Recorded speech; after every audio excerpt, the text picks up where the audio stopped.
हा व्हिडिओ काढतो हा। छत्रपती संभाजी महाराज की एक मराठा कोण म्हणतं देणार नाही।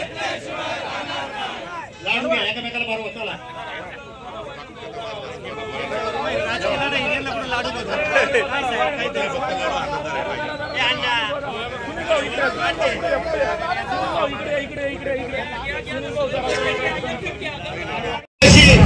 कॉन्टॅक्ट करत होते।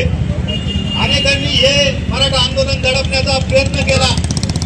थोड्याफार प्रमाणात सरकारला यश येत होतं, परंतु मराठा समाजाचा जो मराठा समाज 32% या महाराष्ट्रामध्ये आहे त्याचा रेटा एवढा मोठा होता की सरकारला त्याच्या पुढे नमतं घ्यावं लागलं।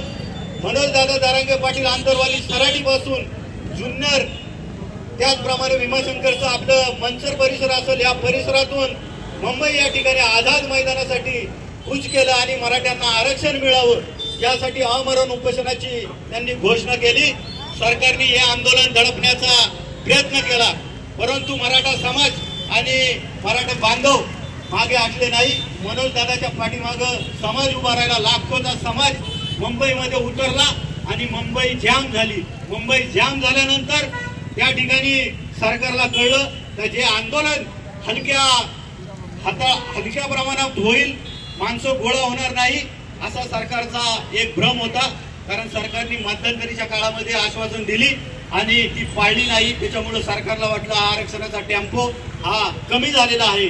परंतु लाखो लोक जेव्हा मुंबईमध्ये मराठा बांधव उतरले आणि मुंबईची ट्रॅफिक जाम झाली आणि मग सरकारला कळलं का बाबा हे आंदोलन खऱ्या मराठा समाजाचं गरजवंत मराठ्यांचं आंदोलन आहे। सरकारने निर्णय घेतला की मराठ्यांना मनोजदादा जरांगे पाटलांनी ज्या 8 मागण्या मान्य केल्या सांगितलं होत्या सरकारला, त्याच्यापैकी 6 ते 7 मागण्या सरकारने आज मान्य केलं। सरकारचं मी अभिनंदन करतो, जेणेकरून मराठा समाजाला ओबीसी आरक्षण मिळावं ही प्रमुख मागणी होती, परंतु त्याला अडसर होता।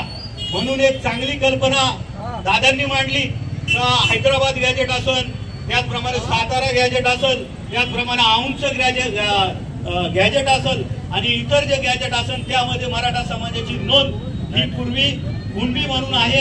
त्याच्यामुळं आम्हाला कुणबीमधून आरक्षण मिळावं आणि हा मराठा समाज हा पूर्वी कुणबी होता हे सातत्यानं त्यानं लावून धरलं आणि सरकारला त्यांचं म्हणणं पटवून दिलं।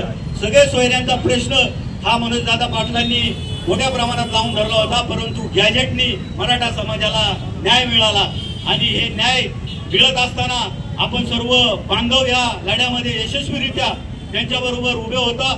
अतिशय चांगल्या प्रकारचं कव्हरेज मीडियानं आपल्याला सातत्यानं मुंबईमध्ये दिलं।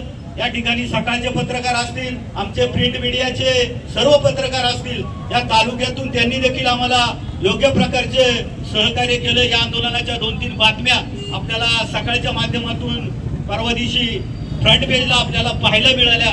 मी सकाळचं देखील धन्यवाद देतो आणि मराठा समाजातील सर्व बांधवांनी ज्या वेळेस मनोजदादा जरांगे पाटलांनी हाक दिली त्या वेळेस तो बांधव एकवटला आणि मनोजदादा जरांगे पाटलांनी या समाजाचं कौतुक केलं।